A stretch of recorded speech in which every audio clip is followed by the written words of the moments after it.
The next step in working with areas, after you've gone ahead and defined the boundaries, is to go ahead and actually add in the area tool.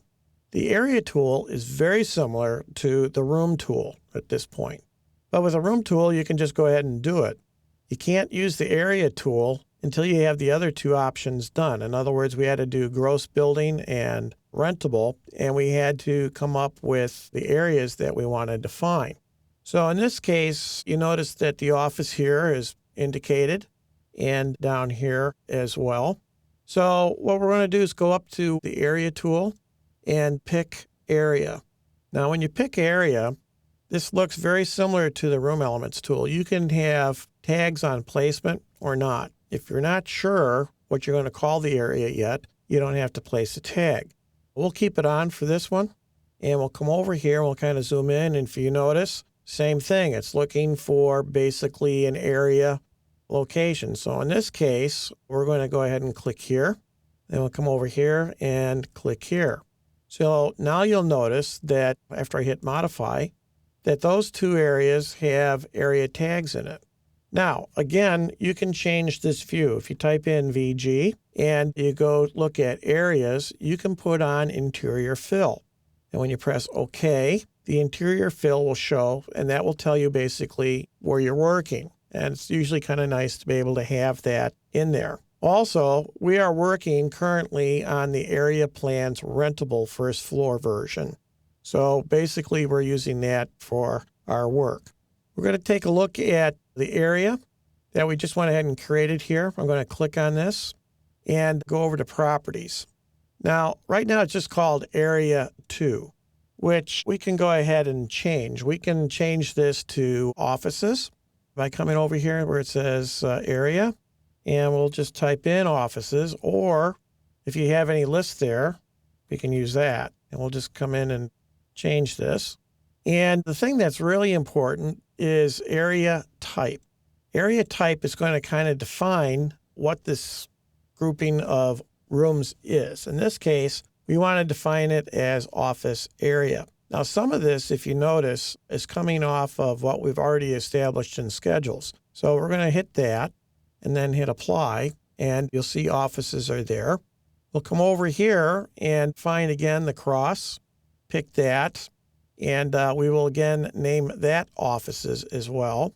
And as far as area type, we'll call that an office area as well. So now we have two areas that have been defined as offices. And that is the beginning of what we need to do for the other areas.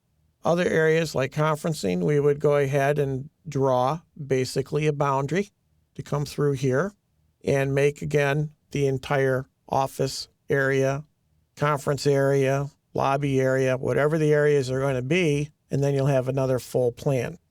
Looking at these areas, we have tags. Tags are very similar to the room tag. I'm going to zoom in, and I'm going to use my modify tool, kind of click out. What I'm going to do is click on offices here, and you'll notice that I can come in and actually make changes, just like you do on a room tag right here. Also, you can move the tag around. So if you want it to be a little bit more centralized, other than where you place it initially, you can go ahead and move it. It will still recognize where you are. The other thing is if you go ahead and have not placed tags, I'm going to go ahead and delete this one as an example. You'll get a warning message here because I did delete it. I'll click on that, and you'll see that there's no tag that is available. Going back up to area tags, you'll notice here that I can actually place a new tag in the area. And I'll do that. It already kind of knows that it's offices. And that's basically what you need to do if you haven't placed a tag. Lastly, you might want to look at the area computation tools again. So we're going to come up here to room and area and look at area and volume computations. And in this case, go to the tab that's called area schemes. Right now we have two schemes that are made up. If you come over here to new, you can create a new one and give it a new name. So I'm just going to call this interior scheme. And what's nice about this is that these new schemes that you create can be used to create color schemes, which is one of the last things that we're going to do in the whole area procedure. So we're just going to go ahead and hit New again. And you can create another one and keep on doing that for as long as you need to. You can also come in here and make changes to the descriptions. When you're done, just come down here to OK. And you're pretty much done now with the first two pieces of this process, where you have basically put in the areas and modified tags or added tags. So generally speaking, what would be left here to do is finish off the rest of these areas with area definitions, and then you would add in area tags.